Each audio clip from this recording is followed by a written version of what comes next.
Welcome to the U.S. Bancorp Second Quarter 2024 Earnings Conference Call. Following a review of the results, there will be a formal question-and-answer session. If you would like to ask a question, please press star, then one on your phone. If you wish to withdraw your question, please press star, then one again. This call will be recorded and available for replay beginning today at approximately 10 a.m. Central Time. I will now turn the conference call over to George Anderson, Senior Vice President and Director of Investor Relations for U.S. Bancorp. Thank you, Krista, and good morning, everyone. Today I'm joined by our Chairman and CEO, Andy Cecere, Vice Chair and CAO, Terry Dolan, and Senior Executive Vice President and CFO, John Stern. Together with their prepared remarks, Andy and John will be referencing a slide presentation. A copy of the presentation, our earnings release, and supplemental analyst schedules can be found on our website at usbank.com. Please note that any forward-looking statements made during today's call are subject to risk and uncertainty. Factors that can materially change our current forward-looking assumptions are described on page 2 of today's presentation, our press release, and in reports on file with the SEC. Following our prepared remarks, Andy, Terry, and John will take any questions that you have. I will now turn the call over to Andy. Thanks, George. Good morning, everyone, and thank you for joining our call. I'll begin on slide 3. In the second quarter, we reported diluted earnings per share of 97 cents, which included 1 cent per share of notable item related to the FDIC special assessment. Excluding this one-time charge, we delivered earnings per share of 98 cents. This quarter was highlighted by an increase in net interest income, continued fee income growth, prudent expense management, credit quality stabilization, and strong capital accretion.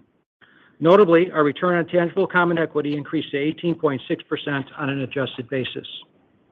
Turning to slide 4. Revenue growth for the quarter was supported by improved spread income and as well as continued growth across many of our fee-based businesses.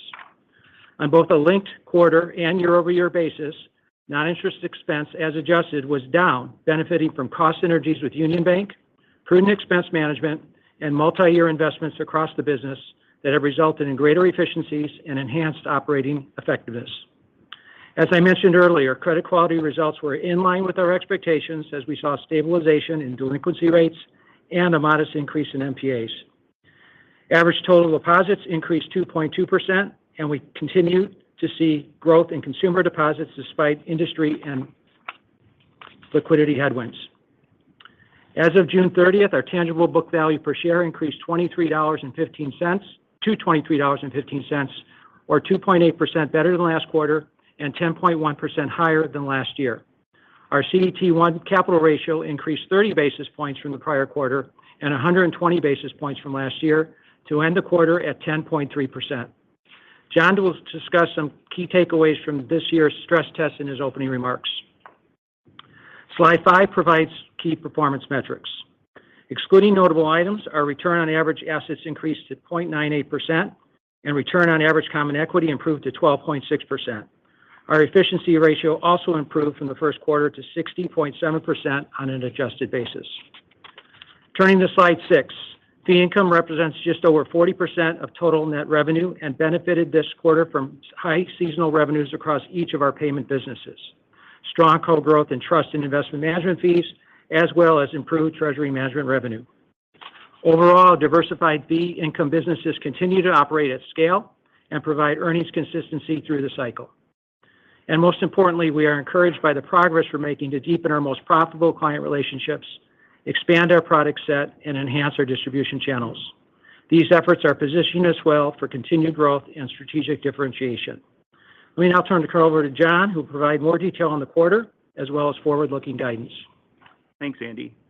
If you turn to slide 7, I'll start with a balance sheet summary followed by a discussion of second quarter earnings trends. Total average deposits increased $10.8 billion, or 2.2% on a linked quarter basis, to $514 billion, driven by stable institutional deposit balances and continued consumer balance growth. Average non-interest-bearing deposits decreased $1.4 billion, or 1.6% on a linked quarter basis, as we continue to emphasize stickier relationship-based deposit generation. The pace of decline in non-interest-bearing balances continued to slow this quarter. As the chart in the upper left shows, we are prudently managing our pricing as we remain focused on retaining and growing core operational relationships across the franchise. Average total loans were $375 billion, an increase of $3.6 billion or 1.0% linked quarter. The increase was driven by higher credit card loans from higher spend volumes and increased commercial loans from growth in corporate banking. Loan growth this quarter was partially offset by lower commercial real estate and total other retail loans. With elevated deposit levels, we opportunistically increased the size of our investment securities portfolio with short-dated, high-quality securities to better optimize cash levels. As a result, the ending balance on our investment portfolio was $168 billion as of June 30th. Actions taken on the investment portfolio this quarter, together with approximately $3 billion of securities runoff, resulted in an average yield increase to 3.15%, a 19 basis point increase from the prior quarter. Going forward, we would expect the balance on the investment portfolio to remain relatively flat to the current level and for the reinvestment benefit from quarterly securities runoff to be approximately 6 to 8 basis points on average based on current rates. Slide 8 highlights our credit quality performance. Asset quality metrics continue to develop in line with expectations, and we remain appropriately reserved for potential adverse economic conditions. In the second quarter, delinquencies were flat sequentially. Non-performing assets increased approximately 3.7% linked quarter, reflecting a slower pace of change. The ratio of non-performing assets to loans and other real estate was 49 basis points at June 30th, compared with 48 basis points at March 31st and 29 basis points a year ago.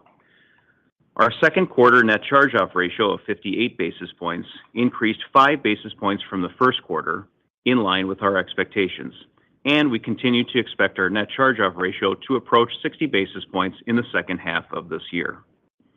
Our allowance for credit losses as of June 30th totaled $7.9 billion, or 2.1% of period-end loans. Slide 9 provides a more detailed earnings summary. In the second quarter, we reported 97 cents per diluted share, which included 1 cent per share, or a $26 million charge, for an increase in the FDIC special assessment following last year's bank failures. Turning to Slide 10, net interest income on a taxable equivalent basis totaled approximately $4.05 billion, an increase of 0.9% on a linked quarter basis. The increase in net interest income this quarter was driven by a combination of deposit volume growth, pricing stabilization, and slower migration, as well as fixed asset repricing, improved loan mix, and other actions taken on the investment portfolio to optimize cash balances. Elevated deposit levels and higher on-balance sheet liquidity drove a 3 basis point decline in net interest margin this quarter to 2.67%. Slide 11 highlights trends in non-interest income. Fee income increased $115 million, or 4.3% on a linked quarter basis, driven by seasonally higher payments revenue and stronger mortgage banking fees, which included an approximate $30 million gain on sale of mortgage servicing rights. This increase was partially offset by a slight decrease in commercial product revenue due to lower corporate bond fees and losses on investment security sales of $36 million. Non-interest income through the first 6 months of the year increased 5.4% on a year-over-year basis as we continue to benefit from deepening client relationships across our fee businesses. Turning to Slide 12, non-interest expense, as adjusted, decreased $6 million, or 0.1% on a linked quarter basis. The decrease was primarily driven by lower compensation and employee benefit expense, which was partially offset by higher net occupancy and equipment, as well as marketing and business development costs. Year-over-year, non-interest expense as adjusted decreased $71 million, or 1.7%, as we prudently managed expenses, identified operational efficiencies across the business, and realized synergies from the Union Bank acquisition. Turning to Slide 13, our Common Equity Tier 1 ratio of 10.3% as of June 30th was reflective of a 30 basis point increase from the first quarter and a 120 basis point improvement compared to last year. On June 26th, the Federal Reserve released its 2024 stress test results. Consistent with the industry, the Fed's modeled results were largely reflective of an assumption taken to significantly lower fee income and increase provision expense in stress, which resulted in a 60 basis point increase to our preliminary stress capital buffer of 3.1%. We remain well capitalized and prepared to manage any potential industry stress that might result from a severe macroeconomic downturn. I will now provide forward-looking guidance on slide 14, which is consistent with our previous guidance. We expect net interest income for the third quarter on an FTE basis to be relatively stable to the second quarter. Full year 2024 net interest income on an FTE basis is expected to be in the range of $16.1 to $16.4 billion. For the full year, we expect to achieve mid-single-digit growth in non-interest income as adjusted. We continue to expect full-year non-interest expense, as adjusted, of $16.8 billion or lower. Let me now turn it back to Andy for closing remarks. Thanks, John. I'll finish up on slide 15. Second quarter results highlighted the resiliency of a business model that features a highly diversified revenue mix, strong risk management discipline, and a robust earnings and capital generation profile. We remain focused on our core competencies and are aggressively building upon our key differentiators. The investments we're making across the businesses are showing through in the form of enhanced customer acquisition, improved client experiences, and deeper relationships that are further propelling our growth story. Expense management is a key priority for us, and we remain focused on our target of positive operating leverage in the second half of this year and beyond. Looking ahead, we are well positioned to continue to build upon our solid foundation and already established interconnectedness across the business, with the scale, reach, and product capabilities that allow us to deliver industry-leading returns well into the future. Let me close by thanking our employees for everything they do to make us the destination of choice for many clients, communities, and shareholders we serve. We'll now open up the call for Q&A. Thank you. At this time, I would like to remind everyone, in order to ask a question, please press star, then the number one on your telephone keypad. And please limit yourself to one question and one follow-up. For any additional questions, please re-queue. Your first question comes from Scott Siefers with Piper Sandler. Please go ahead. Your line is open. Morning, everyone. Thanks for taking the question. Morning, Scott. John, hey. John, I was hoping you could please sort of discuss the puts and takes within the NII trajectory from here. It looks like we would hopefully get a bump in the fourth quarter after a stable third quarter if we sort of assume the midpoint of the full year range. I guess maybe just a thought or two on factors that would cause you to come in, either toward the high end or the low end of the full year range, please. Sure, Scott, and good morning. We're first of all, we're pleased to see our net interest income grow, and we like the actions that we've taken to position ourselves for the future. Deposit rotation and rates paid have stabilized. Loan mix has improved. Our fixed asset earning asset repricing continues to march on, and we've been opportunistically working with the investment portfolio to deploy excess liquidity. So if you think about some of these things going forward, the higher and lower end of the range, I'd cite a couple different things. First of all, I would just say, as I mentioned, we expect stable third quarter net interest income, and then from there we do expect growth. We would anticipate that the pluses and minuses is going to be depending upon deposit rotation and beta. We do expect some level of rotation out of deposits going forward, but it's going to be relatively modest. And as you can tell, it's slowed. In terms of rate paid, that's going to be dependent on the market, but as you can tell, that has slowed as well, and we feel good about our positioning for rate cuts as we move forward, should they occur. Our earning assets, we know, are going to be formulaic and continue to reprice, whether that's the investment portfolio or the mortgage book. We expect kind of in that 6 to 8 basis point range on average, given current levels. And then loan growth, we assume to be very modest in our forecast, kind of going forward, just kind of given the loan dynamics that we're seeing. And then finally, I would just say, although it's not as going to be meaningful for 2024, is just the actions of the Fed and what they do, whether they cut or not. So those are kind of the puts and takes as we kind of think about the next couple quarters. Okay, perfect. Thank you, John. And then maybe if I could ask you to delve a little more deeply into one portion of that. Just, you noted modest loan growth here going forward. What are you all seeing in terms of commercial loan demand? I guess I sort of asked within the backdrop of the modest outlook, but, your average commercial loan growth this quarter looked a little more favorable than what we've seen from peers. So just curious as to sort of the inside baseball on that. Sure. So I think on loan growth, we did see pockets of loan growth occur in the corporate loan book. But I think our overall thesis really hasn't changed over the last several quarters. The loan growth environment remains tepid. There's caution in the clients, but there's a lot of interest rate movement, and I'm sure that could spark some things. But overall, it's still a very tepid market. We just happen to find some pockets of growth on the corporate loan book this quarter. Perfect. Okay, good. Thank you very much. You bet. Your next question comes from the line of Ebrahim Poonawala with Bank of America. Please go ahead. Your line is open.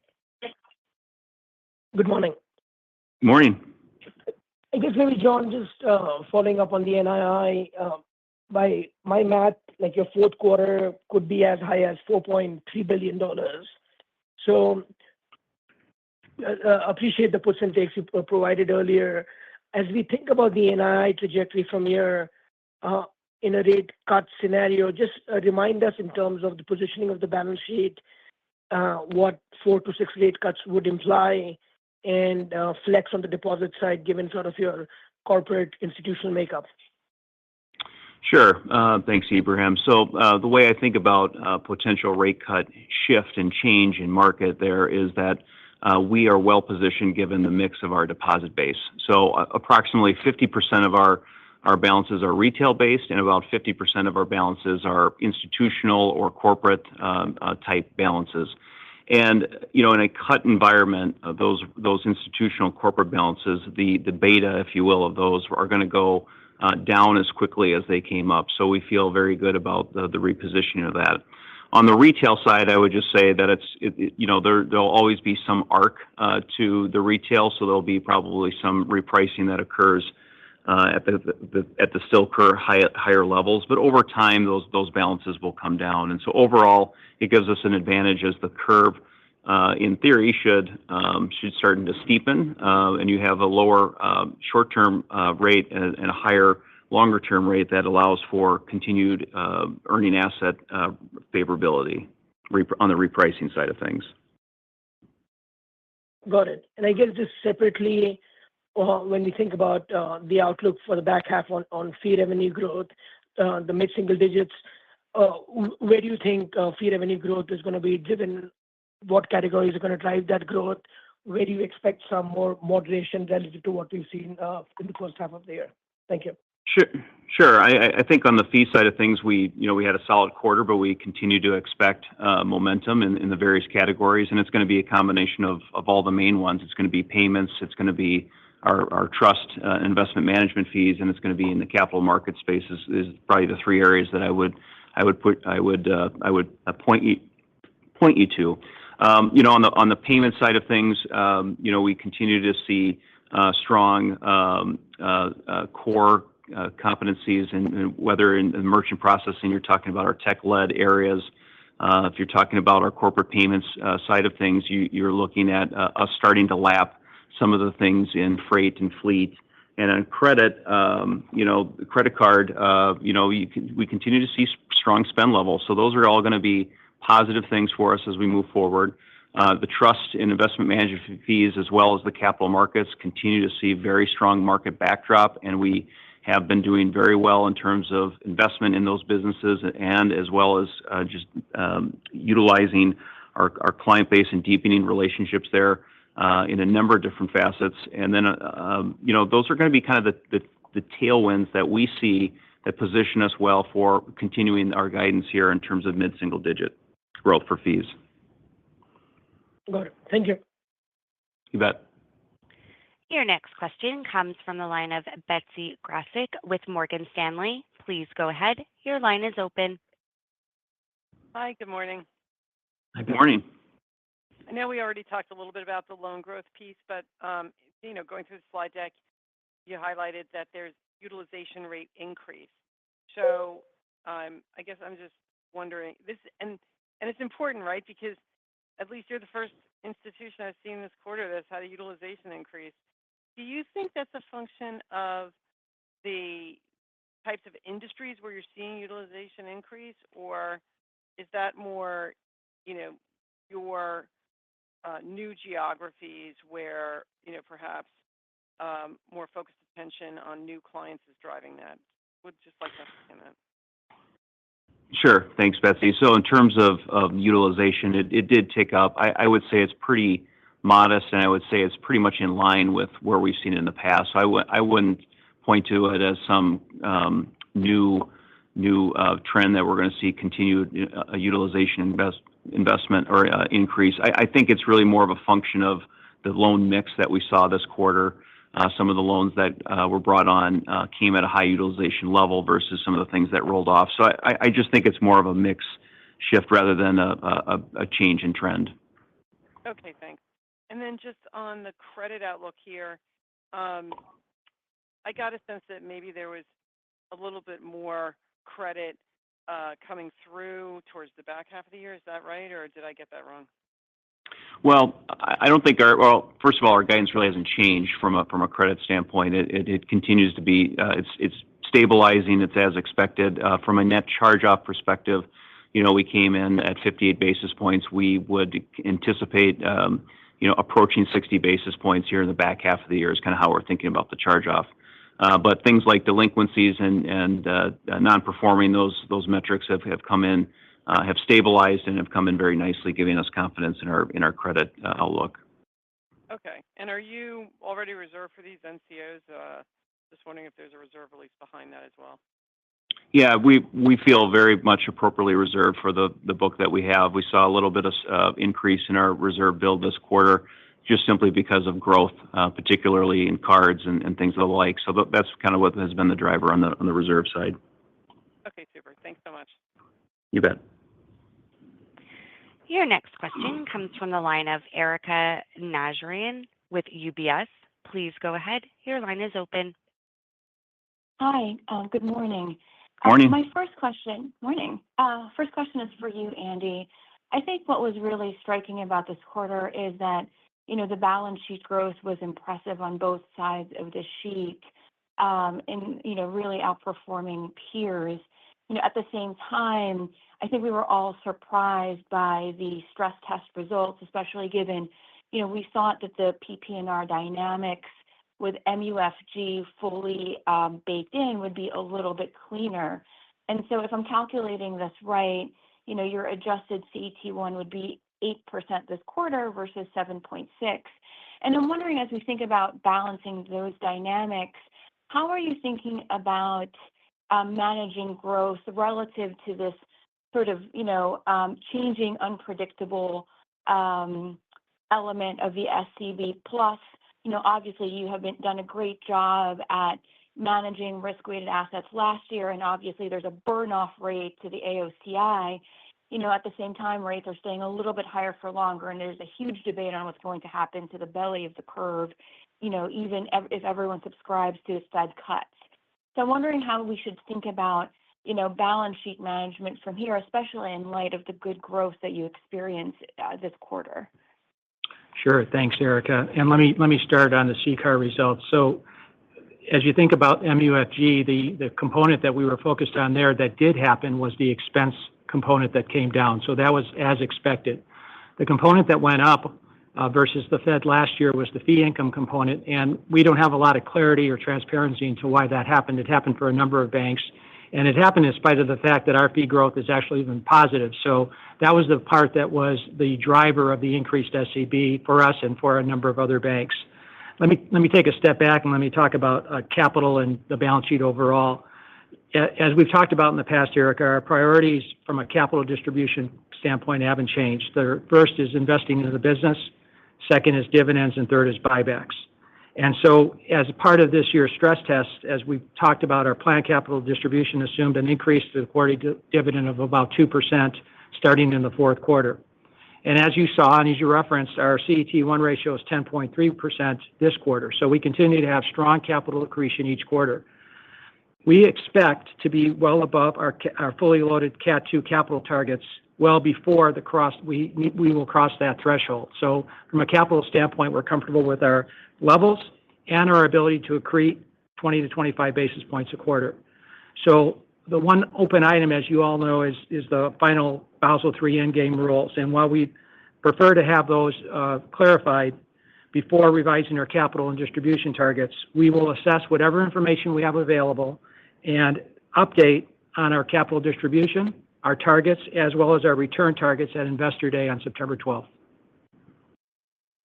So, Andy, just as my follow-up is based on what you've just told us, it doesn't seem as if, as we think about, the rest of 2024 and the CCAR years, 24, October 1st, 24 till September 30th of next year, it doesn't sound like we should expect this similar active balance sheet management in terms of growth as we saw in 23.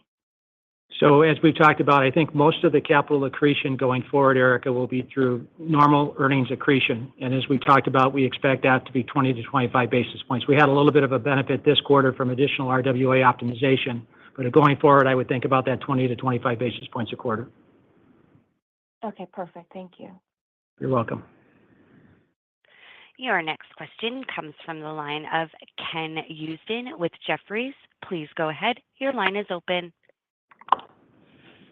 Hey, guys. Good morning. I just wanted to ask you to dig in a little bit on the payments business. Obviously, the sequential math, worked as normal, but the year-over-year growth looked like it slowed from 4% in the first quarter to 3% in the second. I know we have some easier comps coming up in the second half, but can you just kind of help us understand just the absolute trajectory within the three business areas and, how do you expect that kind of growth rate to go, aside from just comps? Thanks. Sure. So thanks, Ken. And I do agree. I think, we do expect momentum. Part of that is comps, but we're not obviously relying on that. If I kind of think about the different businesses here, maybe I'll just start with merchant processing. We have seen a very good core growth in our tech-led initiative. That's about a third of our sales now, and it has been growing at a very strong rate. The margins on that business we are seeing nice expansion there. And a lot of our non-travel categories are really seeing very good growth. So those are kind of the tailwinds. We have seen some headwinds this quarter, particularly on travel volumes in Europe. But that is something that we hope that will reverse and things of that nature. But otherwise, we feel like we're positioned well on the merchant side of things. On the retail card side, credit card spend is strong and constructive. I would say the Union Bank client acquisition, we're continuing to increase the penetration rate there. But we did see a little bit of a decrease as well, just because of risk mitigation around prepaid card, which may pressure this quarter, but may linger into a couple quarters as we move forward. But still, we think that the strong growth on the retail side of things is going to continue to be very helpful. And then on the corporate side of things, we are starting to get into that inflection point of lapping freight and fleet and all those sorts of things, as well as our bank card is really performing quite well. And so I think those are really some of the things. So I think especially on corporate payments, by lapping that fleet kind of in the third quarter or so is going to allow for very strong rates as we think about the fourth quarter. So at a high level, we just think that there's momentum on this side of things that will allow us to grow and grow nicely. Great. Thank you. One more follow-up on NII. You had a really good second quarter result, but the outlook for a third quarter is stable, and that's with an extra day. And I'm just wondering, can you just work us through, what's the holdback in terms of NII not just growing from here? Was there either some things that helped in the second that don't recur? It looked like your securities yields were a lot higher as one example, but I'm not sure if that would have been it. So, why don't we just see the growth straight up, from that 40-50 zone we just saw in the second quarter? Thanks. Sure. Well, I think it just comes down to the question earlier that is really around the range of outcomes what's going to drive it. And it's really going to be around the deposit behavior and thing. Now, we saw very good trends in terms of rotation out of DDA. That pace has certainly slowed. We continue to expect it to slow, moving forward, but it doesn't mean it's over, right? And so there's that component. On the rate paid side of things, we're just monitoring, just how the competitiveness of the deposit rates will go. And quite frankly, we don't expect a lot of deposit growth in the next quarter, just simply because QT is still around and is still putting pressure on industry liquidity for us and for the market. And so that's the primary driver, is just kind of the watch of that. And on top of that, we just don't know if the Fed will cut or not. I know the market has priced that in, but that's another factor in this sort of thing. So those would be the factors I would call out. And John, in our projections, we've assumed 2 more rate cuts. We have September and December. That's right. We've assumed September and December for rate cuts. That's right. Okay, got it. Great. Thank you. You're welcome. Your next question comes from the line of Mike Mayo with Wells Fargo. Please go ahead. Your line is open. I just think my math is wrong here. If you can help me out with that. And again, even assuming the 4 items you just mentioned for NII not going higher in the third quarter, if you could just highlight your fixed asset repricing a little bit more. Here's my math, and it's clearly wrong, because one, you said securities should reprice up 6 to 8 basis points per quarter, if I heard that correctly. So if you take 7 basis points on $168 billion of securities, that'd be like $100 million extra next quarter. You take your mortgage book of $117 billion and you take 7 basis points on that. I wasn't sure if you meant 7 basis points on that, but then you get up to almost $200 million more for NII on a base of $4 billion. That'd be 5% growth next quarter, 5% growth the quarter after that, et cetera, et cetera. And that's not your guidance. So first, if you could just fix my math as far as the fixed asset repricing on the securities and mortgages, what I'm doing wrong, and then confirm or not those 4 items that you mentioned offset all of that. Thank you. Sure, Mike. Happy to. So I think in terms of the math, in terms of mortgage, that's going to continue, given that's a very much a fixed rate book. On the investment portfolio, given current rates, we would expect 6 to 8 basis point increase. However, if we assume in our projections, as we just mentioned, that there'll be a cut in September, and about half of our book is floating rate or swap to floating and that sort of thing. And so that will impact the investment portfolio that way. And the deposits, of course, on the other side of that will start to shift. Of course, the institutional side would start to move right away, but the retail side will have an arc to it. And so it's the movement of the cut within the quarter, which is sort of a part of why we anticipate a relatively stable third quarter. And just for clarification, you did intend the mortgage book should reprice upward by 7 basis points a quarter also, same as the security? Yeah, that's right. Mortgage book is kind of that 6 to 8 basis point range. And then one more follow-up and I'll re-queue. Your non-interest-bearing deposits, you mentioned that as one of the risk factors. You said it's slowing. Can you remind us what it did between the second and first quarter, and what's your all-time low for that ratio? Oh, on the mix of DDA to total deposits, I think 16.2% or so is where we came in this quarter. It was 16.9 quarter ago. It was 18 or so the quarter before that. So that pace is changing and slowing. And in terms of where it goes, it's going to be just how clients behave and all that sort of thing. But it is an all-time low for us for sure as we look back at our data. And Mike, on slide 7, there's a chart upper left that shows the migration out and that has slowed. It was 7.1% in the fourth quarter, down 6.4% in the first quarter, and then slowed to 1.6% down in the second quarter of 24. Okay, thank you. Sure. Your next question comes from the line of Gerald Cassidy with RBC Capital Markets. Please go ahead. Your line is open. Hi, Andy. Hi, John. Morning, Gerald. John, you talked about the deposits and how you will approach them as the Fed starts to cut rates. I thought it was interesting in your supplement on the average balance sheet that one of your largest deposit category, if I'm seeing it correctly, money market savings, the yield was down from the prior quarter at 3.85% versus 3.92 in the March quarter. Can you share with us what kind of strategies you used, or what took that down when many of the other rates like time deposits obviously went up in the quarter? Sure, Gerard, no problem. So if you look at that category, it's as you mentioned, our largest category for deposits. So it's a mix of wholesale as well as retail and small business and all that sort of thing. And I think what we have done is, in light of loan growth, obviously it grew a little bit, but it's not growing tremendously. And so we have the opportunity to look at our relationships across the bank and price things in an appropriate manner that makes sense for us to do. And so we've taken some opportunities to exit some high cost deposits.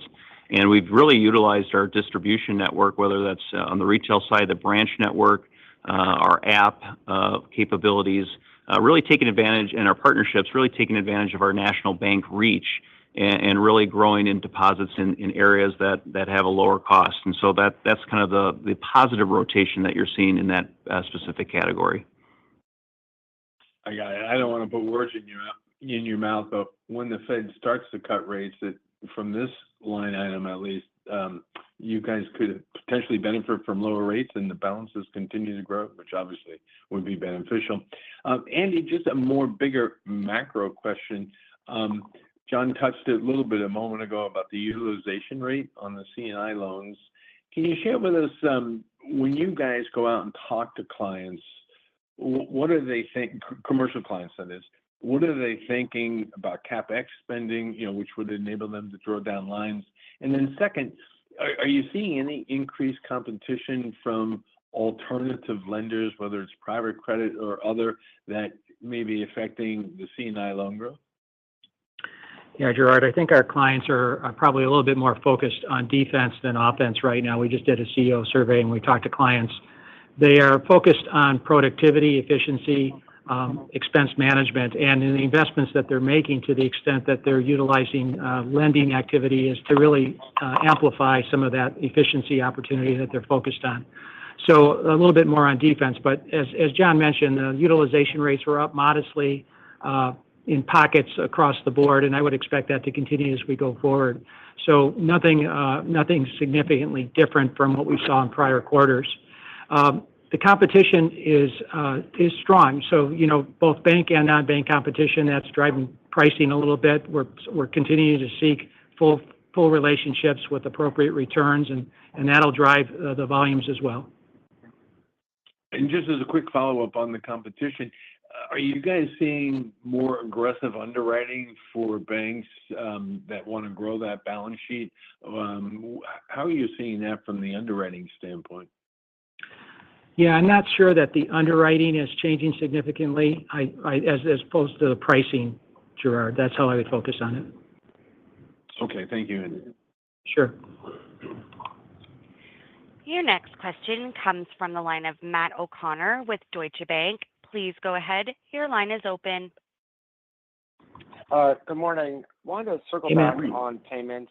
A lot of good details kind of by segment, but was wondering if you could update kind of your thoughts on the growth you expect for full year this year, and then just still, it might be a little bit lower than what you were thinking before, and then just the medium-term outlook, if that's still the same. Yeah, I'll answer your second question first. The medium-term outlook has not changed in terms of growth rate trajectory for the payment businesses. So we think of high single-digit growth in terms of the merchant and corporate payments system categories, and we think of mid-single-digit growth as we get into the credit card, debit card kind of area. As I mentioned, we had 4% or so, and then 3% growth this quarter, the last 2 quarters on a year-over-year basis. We would expect momentum as we move forward, and getting and approaching those sort of medium-term levels, and some of the puts and takes I had mentioned earlier are going to be kind of the drivers of that. And of course, whether or not we're on the higher end or the lower end is going to depend upon spend levels and where that ultimately comes through. But we feel confident in terms of where the market's going and how that is. So we feel like we're well positioned in that space. Okay, and then what's the prepaid card risk mitigation that you referred to? Maybe I missed if you've mentioned that in the past, but can you just remind us what that is and how long it might be drive for? Thanks. Yeah, so it's just more fraud and things of that variety that has picked up, and so there's just some areas there that we want to mitigate against, and so that we've chosen to just step away from some of those sorts of things. And then how much of a drag is it, and how long will it continue? That's my last one. Thanks. Well, I think you saw the card growth rate was about 1% or so versus our sales area of about 3 to 4%. So I think there's going to be some of that pressure in the third quarter or so. Okay.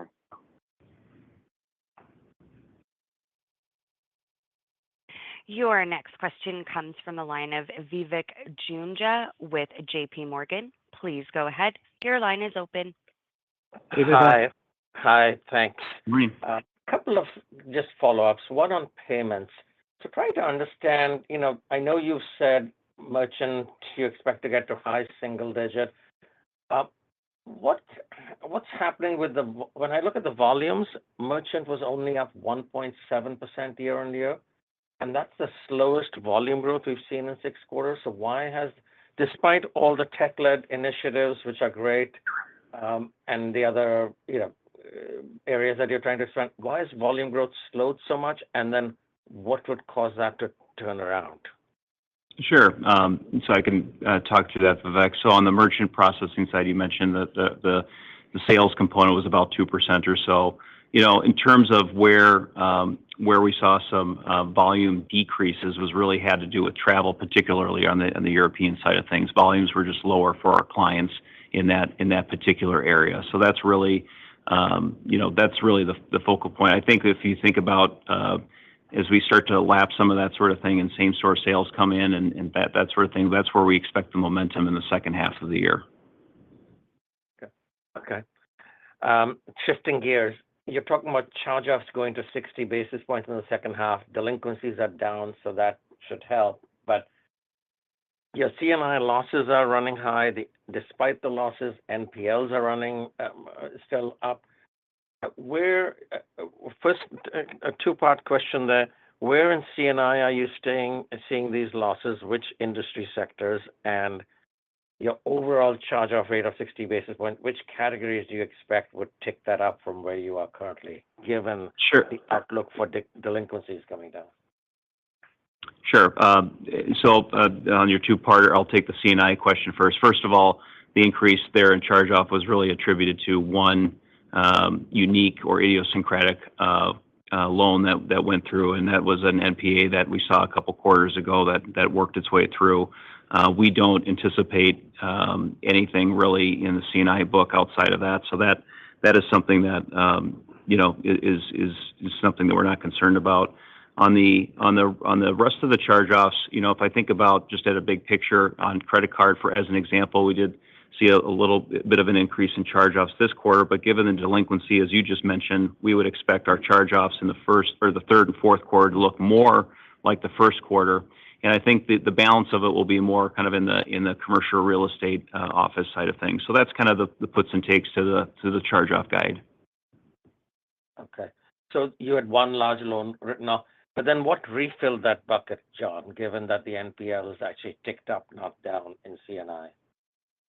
Well, yeah, I mean, I think it's just very modest. It's more idiosyncratic type loans. It's not something that we're holistically concerned about at any reach. Vivek, as you mentioned, and as John mentioned, the delinquency levels are stable, and so that drives stabilization on credit card.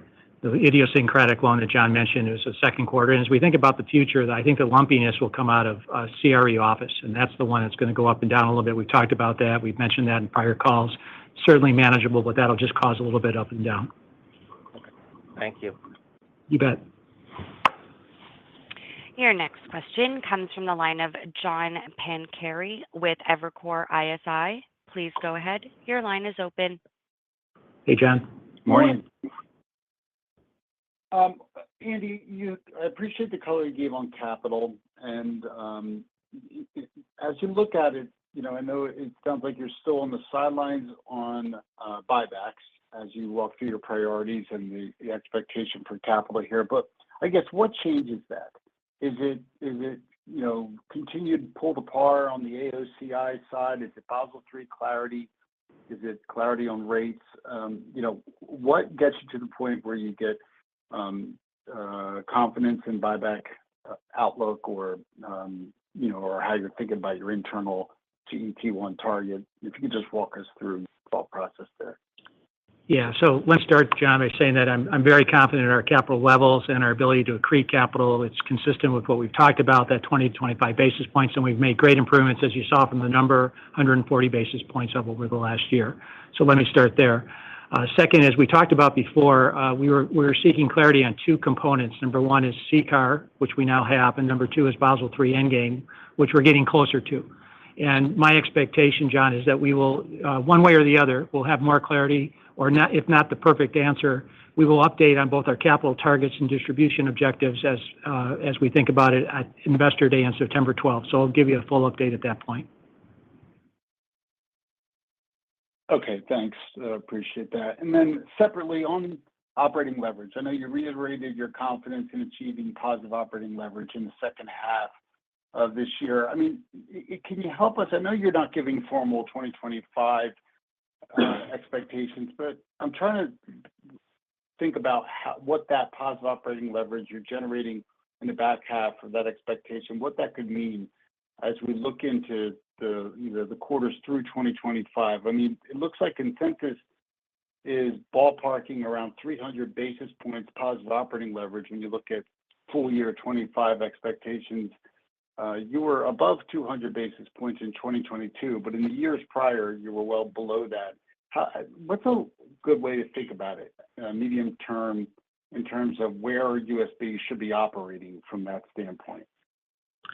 Let me do it in components. So first of all, as you saw this quarter, our expenses were relatively flat, and we focused on this 16.8 or lower for the full year 24. So we are past the point of investment in the curve on increasing expenses, and now realizing the benefits from those expenses. So I would expect us to be moderate from an expense growth standpoint going forward and managing that well.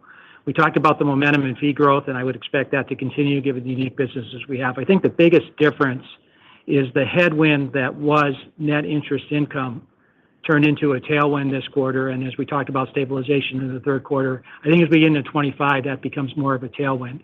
And those things all drive positive operating leverage into 25. Okay, great. Thanks. You bet.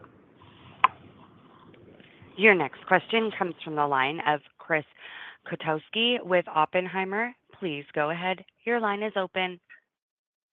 Yeah, Hey, good morning. Hi. It's a small item, but a curiosity to me. I mean, I noticed that your automobile loan portfolio is down by more than 30% year over year.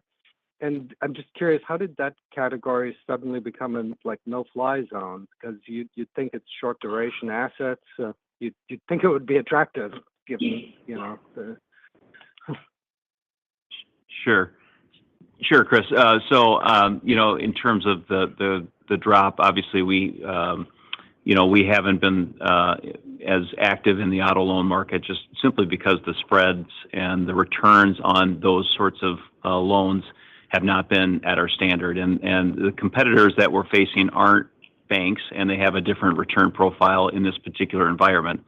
That doesn't mean we've exited or anything like that. In fact, we've been very strong in terms of some of the leasing and some of the other areas, and we continue to monitor that market very closely. And if the spreads and returns are appropriate, we will be very active in that space, just as we have been in the past. Okay. All righty. Thank you. You bet. Your next question comes from the line of Sal Martinez with HSBC. Please go ahead. Your line is open. Hi. Hey, good morning, guys. Morning, Sid. Just a follow-up on the cards growth, 1.4% year-on-year, credit up 4.3. I guess, John, is that entirely due to the exiting or the reducing of the exposure to prepaid, or are you seeing any weakness in debit as well? That would be somewhat unusual. Typically, debit in an environment where there is an economic slowdown tends to outperform. So just just any additional color there, and just wanted to reaffirm that this is sort of a transitory thing, and you should lap this, and I suspect in the fourth quarter. Is that did I get that right? Yeah, I think to answer your question very simply, I mean the difference between the fee growth and versus the sales is really all prepaid on that side of things. We see strong trends in terms of credit card spend and all the union penetration, all those things that I mentioned. Those are the things, and all the different partnerships that we have. Those are all still very good. It's just that it's all on the prepaid side. Okay, got it. And then just a follow-up on deposit dynamics. You've talked a few times about a slowing of the rotation, but if I look at period end non-interest bearing, it did fall close to 5% sequentially, and much different, much worse than or much larger sequential decline than you see on average. Just anything there that you want to call out? What drove that? Is this and is it something that's somewhat transitory or not? I want to. Thanks for asking that question, because I want to point something out. We have a lot of volatility in the day-to-day NIB deposit levels, principally due to our corporate trust business that has payments coming in and out on a daily basis, and depending upon where the quarter ends, the holidays, the end of the week, the end of the month, you could have volatility. So we are very focused on the average balances, and I would encourage you to do the same, because day to day it could be very volatile and it does not indicate any trends. Got it. All right. Thanks very much. Sure. Your next question comes from the line of Mike Mayo with Wells Fargo. Please go ahead. Your line is open. Hi. During the last quarter, there's been a few management changes, people leaving, people getting repositioned. And I think as we get ready for the September 12th Investor Day, we might look at the presenters and say, wow, these are a lot different than the presenters at your last Investor Day. So I'm just trying to figure out, what the tea leaves are saying, and maybe you can just tell us directly, Andy, and, in terms of what is your time horizon for remaining CEO? And I only ask that given some of these recent changes. So, and who are the contenders to be the next CEO of U.S. Bancorp? And would you consider looking outside of U.S. Bancorp for your successor? Just a little more color on all these moves that have taken place. Thanks. Thanks, Mike. So as it relates to Investor Day, you're going to see some new faces for sure, but you're going to see some familiar faces as well. So we'll have a good mix of both people that you're very familiar with as far as some new. One of the things that we made a change with was putting Gunjan in the president's role. And about a year and a half ago, we combined what was then called WCIB, we combined the Institutional Wealth Group together with the Corporate and Commercial Group. And the synergies and the activity and the customer focus that evolved from that was just terrific. So Gunjan has that same objective to do that with the entire bank, with the payments organization, with the consumer and business banking organization, and pulling together the leadership under the businesses under one leader, with the customer in the center, and really taking advantage of all the diverse set of businesses that we have to really grow the business. That's the objective. And she's done a terrific job with that already. She's already started very fast to do it with the entire bank, and I'm looking forward to sharing that story on September 12th. Okay. And the departures, anything related to that? Is that no, that might. Yeah, Mike, I would just say that's natural activity. We've had a very stable senior leadership group for years and years, and sometimes change happens, but there's no messaging in that. Okay. And so the theme, and not to front run your conference too much, is it's one USB, so you've done more one USB with wealth and commercial, and now you're looking to be one USB, deliver the whole firm to the client. That sort of simple statement that's easy to say, tough to execute. Exactly. Okay. All right. Thank you. Thanks, Mike. Your next question comes from the line of Ken Usdin with Jefferies. Please go ahead. Your line is open. Hey, thanks, guys. I just had a follow-up on the securities book. Just can you help us understand the meaningful increase that happened this quarter in the yields? And then also, you mentioned 50% of the bond book is floating. Is that the total bond book? And then can you help us understand how much of that book is swapped and what you do with that going forward in the given the rate outlook? Thanks. Sure. So on the securities book, in terms of the quarter, the 19 basis point increase, a majority of that was related to opportunistically taking some of the excess liquidity that we had and putting into the securities book. And so you can think of that as short-dated treasuries or treasury swap to floating, that sort of thing, which is the equivalent from an interest rate risk perspective versus cash is just a kind of a simple way to think about it. In terms of the book itself, I would say that, I made that comment because about, in terms of the AFS risk and all that sort of thing, we have hedged approximately 40% or so of the risk component. And then that coupled with just natural floating rate securities that we have within the book, that are already floating, that gets you to about 50% that are either floating or synthetically floating through swaps. So that's kind of the details of it. Now, on the other side of that, we have put on hedges to receive fixed swaps on our corporate book, so that if rates do fall, we're protected on that end as well. So those are kind of the balances. All in, it gets us to where we want to be from an interest rate risk standpoint, which is neutral to shocks, which is where we are today. Okay, so are you saying that gets you to around half of the total book, AFS and HTM? Yes, that's correct. Okay, cool. And sorry, just one last one. Under $16.8 billion for costs after the second quarter result. Can you just remind us what that means for the trajectory from here? And thanks again for the follow-ups. Yeah, 16.8 or less. That's our fee, or excuse me, that's our expense outlook. Where we have been over the last couple of quarters is very consistent with where we're at. As Andy talked about, we've hit that point on the investment curve. We continue to feel like we're in a very good spot in terms of managing expense going forward.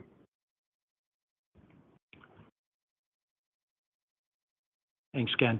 Thank you. And we have no further questions in our queue at this time. Mr. Anderson, I turn the call back over to you. Thanks, Krista. Thanks to everyone who joined our call this morning. Please contact the Investor Relations Department if you have any follow-up questions. Krista, you can now disconnect the call. This concludes today's conference call. Thank you for your participation, and you may now disconnect.